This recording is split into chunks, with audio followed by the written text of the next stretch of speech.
सब से वो हाथ उठाओ छोड़वा तो जे मारे धारा लागे छौ पर तुम्हारे गिर मुला रे हां यहू चल तोरो साथ देखियो एकटा होने चलो आगो अपन सब टेम्पो में बैठो यार चेक पूरा बाइक समझ ले छो ने हाय हाय हाय आया जो दीना आ चलिए हो बा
बाबू मेरा ही नाम गरीबदास है बाबू और मेरा घर चंद्रपुर उज्जैनी नगर है बाबू।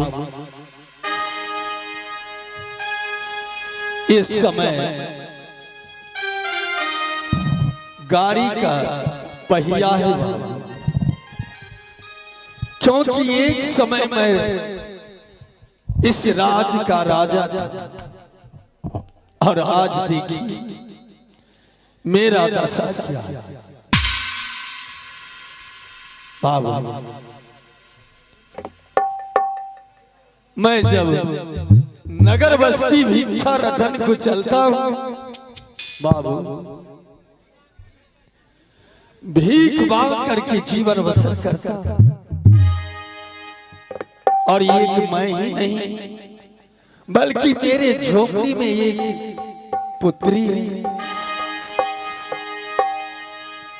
जिसका नाम फूला कुमारी बाबू। सुबह खाता हूं तो शाम के लिए सोचना पड़ता है और जब शाम को भोजन कर लेता हूं तो सुबह के लिए सोचता हूं। आओ भी दुख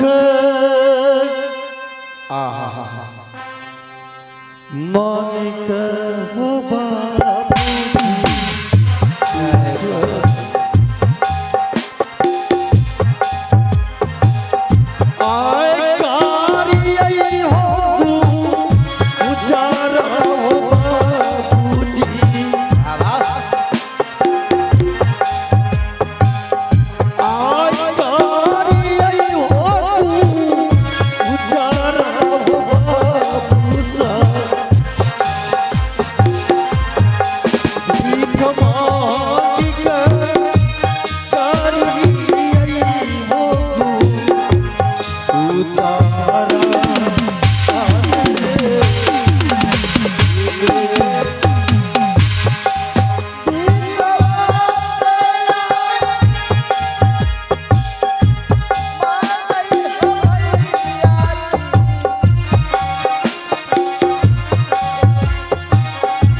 आई भिखाया जू उमर में हो गई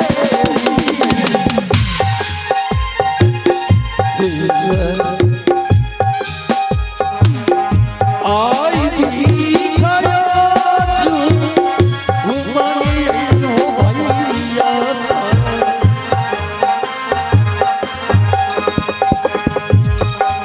तोहरे साब के यसरा होए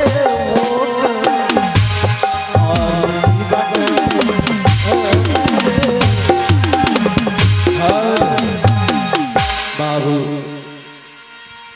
भीख तो मांग कर खाता, लेकिन मेरे झोपड़ी में जो ये पुत्री है वो शादी करने की योग हो गई है। बाबू खाने के लिए तो अन्न नहीं मिलता,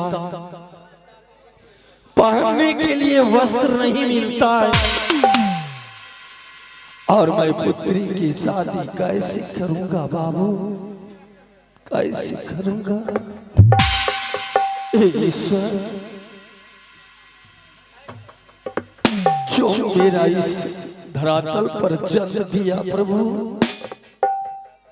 और मेरा दिया तो दिया, मेरी पुत्री की जन्म क्यों दिया। कैसे मैं पुत्री की हाथ पीला करूंगा बाबू। आओ कैसे के जय हो मास्टर साहब। पैक पैक पैक करबई हो बाबूजी। आई बेटी के होती मां हो गई। आई बेटिया के भी मां हो गई।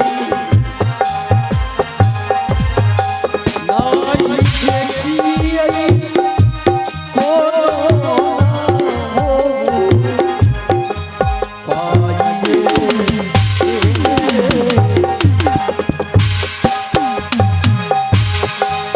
आ तू करा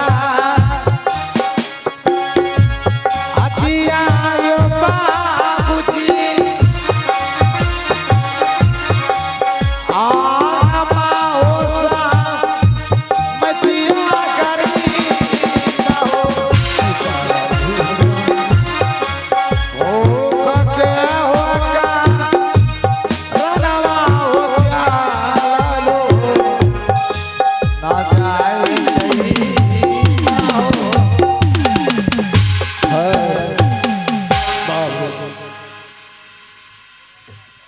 एक तो शादी करने का फिक्र है मुझे, और दूसरी हो मैं आँख का अंधा भी हूँ बाबू, रास्ता दिखाई नहीं देता।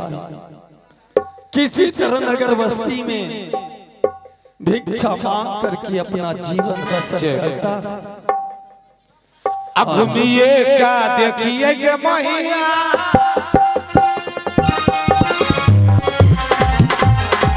सागर जगा करिया के मैया उसे जगा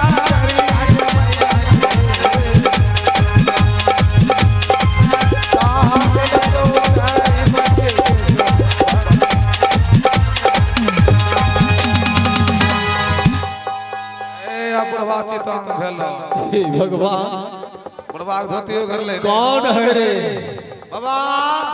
ओ बाप, आप देखते सुनते नहीं यहाँ जी। इस साला को दिखाई नहीं देता। देखो बुढ़वा बुढ़ारी हो बरसाला कैसे तो धर्म लागे छ पान रंग के बाबा। हाँ अरे कौन है बाबू। और मेरे बारे में जानिए हम कौन है। एक तो मैं अंधा हूँ, हाँ दूसरा तुम भी महा अंधा है। हम कैसे अंधा है। नहीं अंधा था तो मुझ में टकरा गया कैसे। हम सोचे आप बगल होने वाले हैं, लेकिन आप तो पहले से अंधा है। हाँ बाबू। बाबा मेरा मकान पड़ता है सोनापुर शहर, और मैं अपने महाराज राजा सोना सिंह का महामंत्री हूँ। अच्छा और पहले ये बताइए यहाँ से उज्जैनीपुर शहर कितना दूर है? बाबू उज्जैनीपुर तो यही है बाबू। गरीबदास का झोपड़ी किधर मिलेंगे और गरीबदास कहाँ मिलेंगे? बाबू गरीबदास, गरीबदास तो मेरा ही नाम है बाबा। और आप ही का नाम गरीबदास है? हाँ बाबू। प्रणाम बाबा। खुश रहो बाबू। गोर लगे छियो। आशीर्वाद है बाबू। बाबा अभी अभी बाबा व्यास मुनि के द्वारा पता चला है कि आपके झोपड़ी में इकलौती बेटी है। बिल्कुल सही कहते बाबा। और क्या वो शादी के योग है? हाँ बाबू। अभी हम बरतवार बन करके आए हैं। अच्छा। और अगर आप इस समय अपने बेटी को दिखाइएगा, बुलाइएगा, उससे नाम पता पूछेंगे, कहीं आपकी बेटी पसंद हो जाए, आपकी बेटी का शादी हम फ्री में करवाएंगे। बाबू आप जो लड़की देखने के लाए हैं बाबू जी, लड़का कहाँ का है बाबू? लड़का सोनापुर शहर के रहने वाले महाराज राजा सोना सिंह हैं। हे ईश्वर, कोनो ट्रैक्टर का ड्राइवर नहीं है बाबू। हमारा बाबू के छेने। आप मुझसे मजाक कर रहे हैं बाबू। मजाक करवा के कुर्बान लगे छो बाबू। कहाँ राजा सोना सिंह जी, कहाँ मैं गरीबदास जी। बाबू सुबह खाता हूँ तो शाम के लिए सोचता हूँ, क्या होना है? शाम खाता हूँ तो सुबह के लिए सोचता हूँ। बाबा इस समय आप खाने और पीने के बारे में सोच रहे हैं। शादी में जो भी खर्चा होंगे वो मेरे महाराज राजा सोना सिंह देंगे, ऐसा मेरे महाराज का आदेश है। बाबू मैं तो आपको दिखाई देता हूँ, जी बुलाइए ना। लेकिन आप मुझे दिखाई नहीं देते हैं। ओ तो हम दिखाई नहीं देते हैं। आपके समाज में कोनो फंक्शन न है बाबू? आपके समाज में मुत मुखिया होगा? मुत मुखिया? और रोड पर मुत नहीं नहीं बाबू, आपको शायद बोलने का तमीज नहीं है। नहीं तब तोरे कमीज भी नहीं छी। कमीज नहीं बाबू, तमीज तमीज बाबू। मुत मुखिया नहीं। मुत मुखिया नहीं कहेंगे तो क्या कहेंगे? उप मुखिया कहिए बाबू। ओहो उप मुखिया। हाँ बाबा। अरे मैं मुंह खराब है गले हमरो कीर मछरवा। ठीक है बाबू। ऊपर ताक रे गिटार बाबा। हाँ बाबा। इस समय लड़की को बुलाने से पहले, अपने बेटी को आवाज लगाने से पहले आगे की तरफ बरतवार का कुछ इज्जत कर दीजिए। कुर्ता में बीड़ी न है, बीड़ी पिलाइए ना बाबू। खाने के लिए अन्न नहीं मिलता है मुझे, पहनने के लिए वस्त्र नहीं मिलता है जी। आप बीड़ी मांग रहे हैं, सिगरेट है? कुछ नहीं बाबू। राजा निवास खिलाइए। मुझसे कुछ नहीं चल बन सकेगा बाबू। कुर्सी लगवाइए ना बैठेंगे। कुर्सी बाबू भैया में बैठ जाइए। भैया? हाँ बाबू। भैया बिछाइला पड़ा बाबू बैठ जा बाबा। पहले मैं अपने उप मुखिया को बुलाता हूँ। हाँ बुलाइए बुलाइए बुलाइए।